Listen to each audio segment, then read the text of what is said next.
मित्रांनो, लग्नानंतर होईलच प्रेम या मालिकेच्या आजच्या भागामध्ये रम्या आता नंदिनीला अजून समजावत असते की प्लीज तू हे लग्न करू नकोस. परंतु रम्या म्हणते मी पार्थला विचारल्याशिवाय अजिबात कोणताही निर्णय घेऊ शकत नाही असं म्हणून ती आता रम्याला जायला सांगते. तर आता रम्याला जेव्हा नंदिनीने हात करून असं जायला सांगितलेलं असताना हा खरं तर रम्याला खूपच राग येतो आणि ती नंदिनीकडे खूपच रागात पाहते आणि म्हणते मला वाटलं होतं की तू माझी बाजू समजून घेशील म्हणून, कारण एक बाई जो दुसऱ्या बाईला समजून घेते, परंतु मी तुझ्या या आनंद निवासची गेस्ट नाही आहे ना, म्हणून तू मला समजून घेतलं नाहीस. पण एक सांगू का, तू तुझ्या बुद्धीने विचार कर. पार्थ स्वतःच्या बुद्धीने नाही विचार करत, कारण तो फक्त त्याच्या आईचं ऐकतो असं म्हणून आता रम्या ही तेथून जाते. तर आता नंदिनी रागातच त्याच्याकडे पाहते. त्यानंतर आता संध्याकाळी धनंजय त्याचबरोबर शारदा दोघेही घरी येतात आणि जरा टेन्शनमध्येच असतात. तेवढ्यातच नंदिनीसुद्धा कामावरून घरी येते. आता धनंजय म्हणतो नंदिनी मला तुझ्याशी काहीतरी महत्त्वाचं बोलायचंय. नंदिनी म्हणते हो मलाही तुमच्याशी खूप महत्त्वाचं बोलायचंय, पण तुम्ही बोला बाबा अगोदर असं म्हणून ती त्याला बोलायला सांगते. धनंजय म्हणतो हे बघ बाळा, आम्ही तुझं लग्न मोडून आलोय. हे ऐकताच आता नंदिनीच्या पायाखालची जमीन सरकते आणि ती आता विचारते बाबा माझं लग्न मोडलं म्हणजे? तेव्हा आता धनंजय सांगू लागतो वसुताई आहे ना, तिला अजूनही असं वाटतंय तीच तिच्या नवऱ्याच्या खुनाची सुपारी दिली होती. ती आता नंदिनी तिच्या आईवडिलांकडे पाहतच राहते.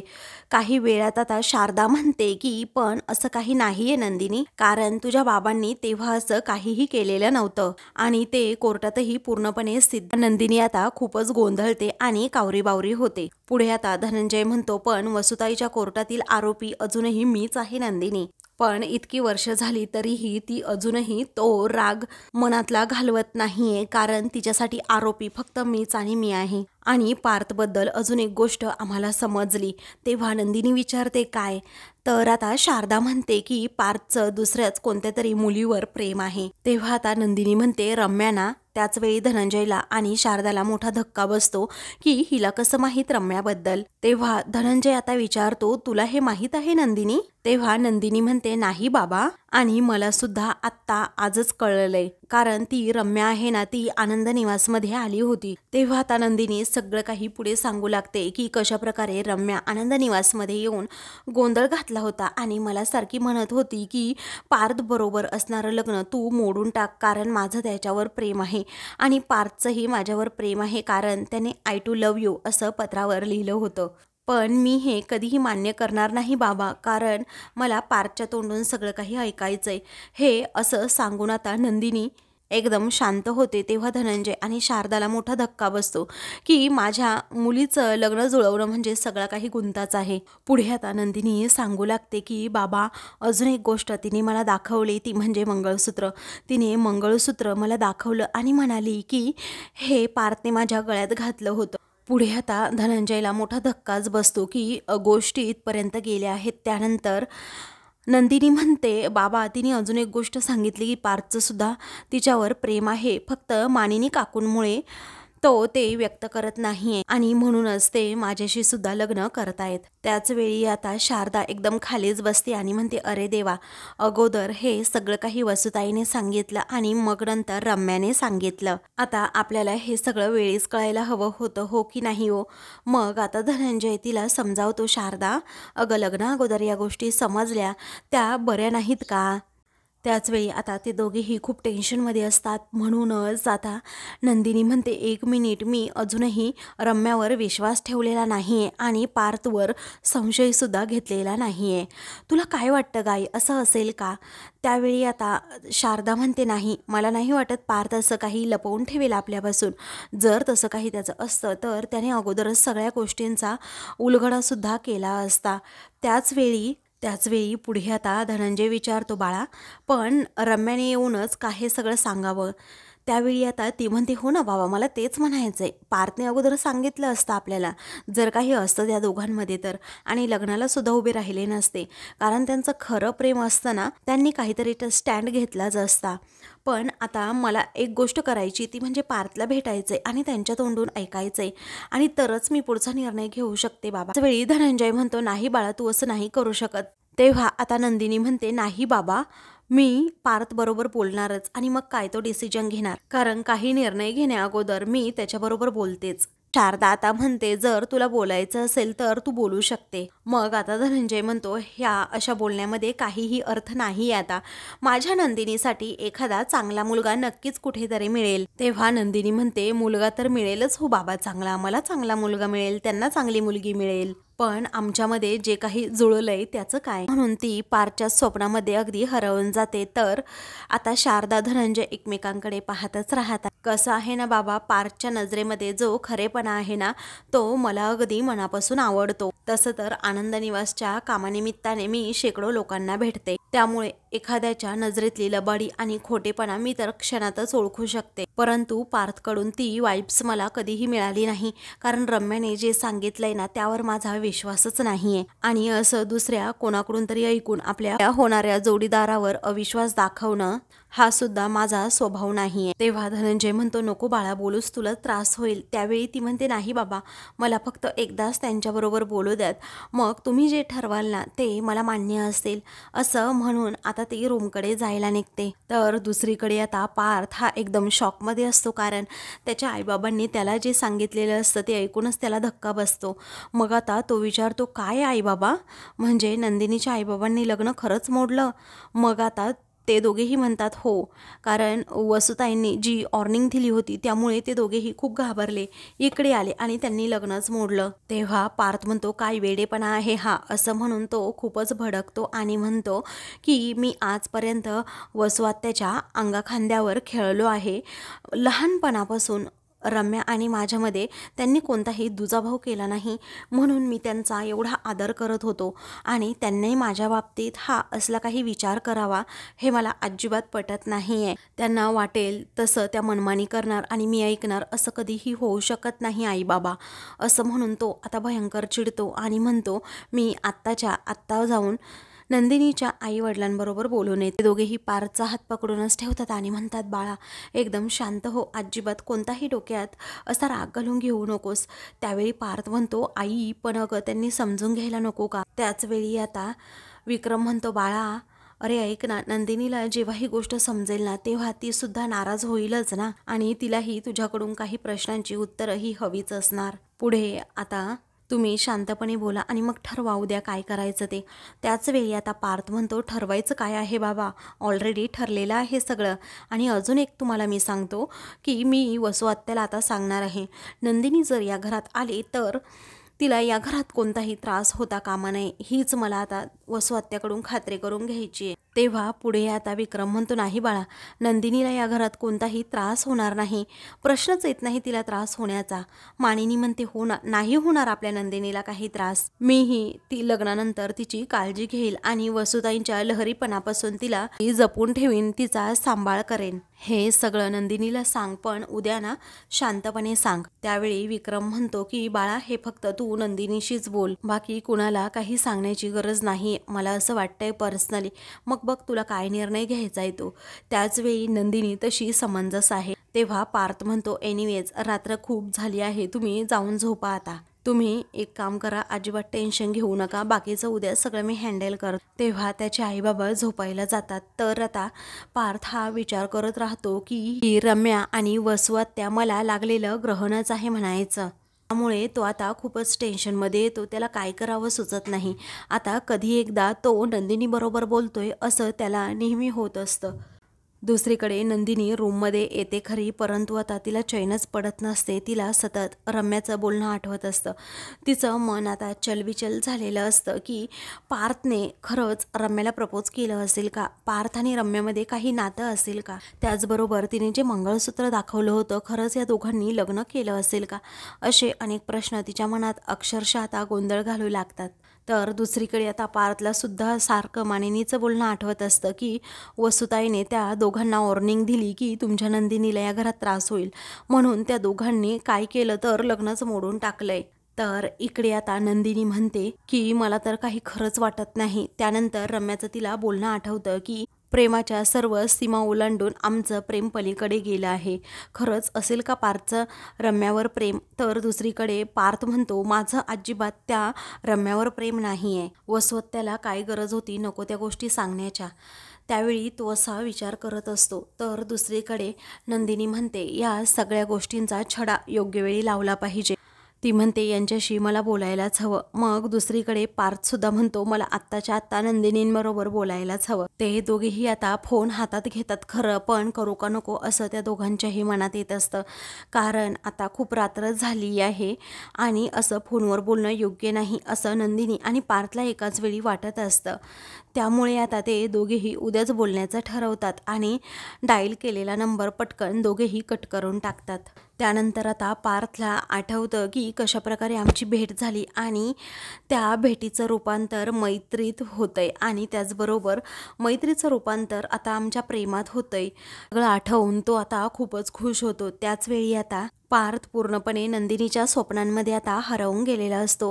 तर दुसरीकडे आता नंदिनीला सुद्धा त्यात सगळ्या गोष्टी आठवत असतात की कशाप्रकारे पार्थने माझ्यासाठी एक छान असं सरप्राईज डिनर प्लॅन केलं होतं आणि मी जे काम करते ना त्या गोष्टीचा पार्थला खरंच खूप अभिमान सुद्धा आहे. त्या दोघांच्या एंगेजमेंटमधील सर्व प्रसंग देखील आता तिला आठवत असतात आणि ती त्या स्वप्नांमध्ये अगदी हरवून जाते. त्याचवेळी आता ते दोघेही एकमेकांच्या अगदी स्वप्नामध्येच असतात.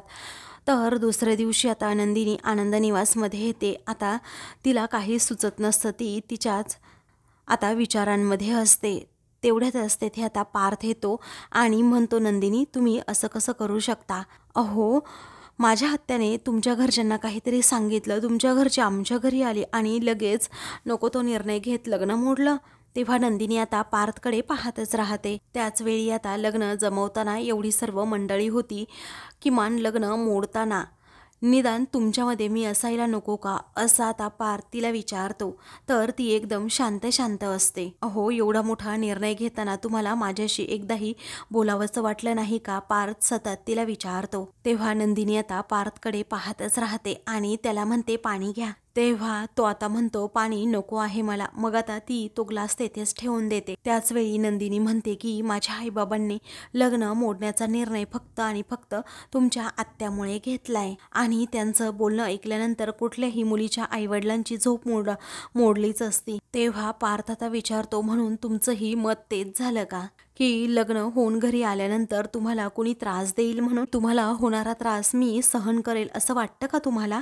असं काहीही होणार नाहीये. त्यावेळी नंदिनी म्हणते मी आपलं लग्न मोडण्याचा निर्णय तुमच्या आत्यामुळे घेतलाच नाही तर त्यांच्या मुलीमुळे घेतलाय, ते पण रम्यामुळे. आता रम्याचं नाव घेताच मात्र पार्थला मोठा धक्का बसतो की रम्याबद्दल काही समजलं की काय? तेव्हा आता नंदिनी म्हणते रम्या काल मला इथे भेटायला आली होती. तेव्हा पार्थ आता धक्क्यानेच विचारतो काय? रम्या इथे भेटायला आली होती तुम्हाला आणि कशासाठी? तेव्हा तिने नक्की तुम्हाला काय सांगितलं, कशाला आली होती असं पार्थ विचारतो. तेव्हा तिच्या आणि तुमच्या प्रेमाबद्दल सांगण्यासाठी ती इथे आल्याचं नंदिनी सांगते. तेव्हा पार्थला आता खूप मोठा धक्का बसतो आणि तो आता एकदम शांत होतो. त्याला खरं तर रम्याचा खूपच राग आलेला असतो. त्याचवेळी आता नंदिनी म्हणते तुमची शांतता ना सगळं काही सांगून जाते. त्याचवेळी आता नंदिनी पार्थ समोर येऊन उभी राहते आणि त्याला म्हणते हे पहा पार्थ, मी असं काहीही म्हणत नाहीये की तुमच्याबद्दल माझं काही मत असं झालेलं आहे म्हणून, पण या सगळ्या प्रकरणामध्ये तुमचं नक्की काय मत आहे ना हे जाणून घेणं माझ्यासाठी सर्वात महत्त्वाचं आहे. तेव्हा पार्थ आता काही सांगायला जातो. त्याचवेळी आता नंदिनी विचारते तुमची आणि रम्याची अगदी लहानपणापासून मैत्री आहे बरोबर? तेव्हा तो म्हणतो की हो आहे, रम्या आणि माझी लहानपणापासून मैत्री. पुढे आता नंदिनी म्हणते तुमच्या दोघांच्या लग्नामुळे तुमच्या या नात्याला खरंच खूप छान नाव मिळू शकतं. अहो आपल्या मैत्रिणीत आपला जोडीदार भेटणं यापेक्षा सुंदर गोष्ट कोणती असू शकते? तेव्हा पार्थ आता तिला समजवण्याचा प्रयत्न करतो की हे पहा नंदिनी, रम्या आणि मी फक्त मित्रमैत्रीण आहोत. त्यावेळी आता नंदिनी म्हणते अहो तेच तर, अहो तुम्ही दोघे लहानपणापासून एकत्र वाढलात त्यामुळे कदाचित तुम्हाला एकमेकांची सवय झाली आहे, पण कदाचित या सगळ्या गोष्टी सवयीच्या पुढे सुद्धा गेलेल्या असू शकतात आणि तुम्हाला कळलंही नसेल. तेव्हा पार्थ म्हणतो असं काही नाहीये नंदिनी, तुम्ही समजून घ्या जरा. पण नंदिनी म्हणते त्यामुळे मी तुम्हाला एकदा अजून सुचवते की तुम्ही तुमच्या नात्याचा अजूनही स्वीकार करा किंवा विचार करा. रम्याचा सुद्धा तुम्ही विचार करायला काही हरकत नाही. त्यानंतर आता काळजावर दगड ठेवत नंदिनी म्हणते, कदाचित तुमच्या लक्षात सुद्धा येईल की ही एकमेकांची सवय नाही आहे, हे प्रेमसुद्धा आहे. तेव्हा पार्थला अजूनच राग येतो आणि त्याला अजिबात नंदिनीचं हे बोलणं आवडत नसतं. तेव्हा पार्थ आता तिला समजवायला जातो, पण नंदिनी आता बोलू देत नाही. ती म्हणते, तुमचं तसं काही असेल ना, तरीही माझी खरंच काही हरकत नाही आहे. असं म्हणून ती हसते आणि म्हणते, मी कोण आहे म्हणा अशी तुमच्या नात्यावर हरकत घेणारी, कारण मी अजून पुरती बायकोसुद्धा झालेली नाही. तेव्हा आता पार्थ हा नंदिनीकडे पाहतच राहतो. नंदिनीच्या डोळ्यात पाणी असतं. तेव्हा ती पार्थला म्हणते, सॉरी हा, मी गंमत केली. त्यानंतर नंदिनी आता पार्थला म्हणते, तुमच्या आणि रम्याच्या नात्याचा तुम्ही पुन्हा एकदा विचार करा. अहो, खूप सिरियस आहे ती तुमच्या बाबतीत. अहो, मी काल पाहिलं ना तिला, ती कशाप्रकारे वागत होती आणि बोलत होती, तुमच्या प्रेमाबद्दल सांगत होती. आणि आता काय हो, आपलं आपलं तर फक्त लग्न ठरलंय ना. पण उद्या जर आपलं लग्न झालं तर तुम्हाला वाटायला नको की रम्यास तुमची बायको म्हणून तुम्हाला हवी होती. मग लग्नानंतर मात्र खूपच गडबड होईल, कारण ती ना तुमची बायको होऊ शकते आणि ना मी मैत्रीण होऊ शकते. असा काहीसा गोंधळ होण्यापेक्षा आपण पुनर्विचार केलेलाच बरा, नंदिनी स्पष्टपणे सांगते. तेव्हा पार्थ म्हणतो, हे पहा मला काय वाटतंय. तेव्हा आता नंदिनी म्हणते, हे पहा पार्थ, अहो तुम्हाला काय वाटतं ना यावरच माझा निर्णय अवलंबून आहे. कारण हे लग्न मी माझ्या बाजूने मोडलेलंच नाही आहे. हे लग्न मोडलं आहे ना ते फक्त आणि फक्त माझ्या आईबाबांनी सर्व काही वसू-आत्या आणि रम्याच्या भीतीपोटी. कारण मला तुमचा खरेपणा जाणवतो, मला माहीत आहे तुम्ही खरे आहात म्हणून. त्यानंतर नंदिनी आता म्हणते, रम्याने मला पत्र पण दाखवलं. पत्रामध्ये तिने तुम्हाला प्रपोज केला आहे आणि तुम्ही त्यावर आय लव्ह यू टू असं सुद्धा लिहिलं आहे. त्यावेळी पार्थला आता खूपच राग येतो आणि त्याची तळपायाची आग मस्तकात जाते. कारण आता ते पत्रसुद्धा ती इकडे घेऊन आली होती. हा विचार करत आता पार्थ हा खूपच चिडतो आणि म्हणतो की असं रम्याने केलं. मग आता त्याला सगळं काही आठवतं की मागच्या वेळी सुद्धा या पत्रामुळे एवढा गोंधळ झाला होता. त्यानंतर नंदिनी आता म्हणते की त्या पत्रामध्ये सगळं काही अगदी क्लिअर लिहिलंय पार्थ आणि मला ते सगळं समजतंय.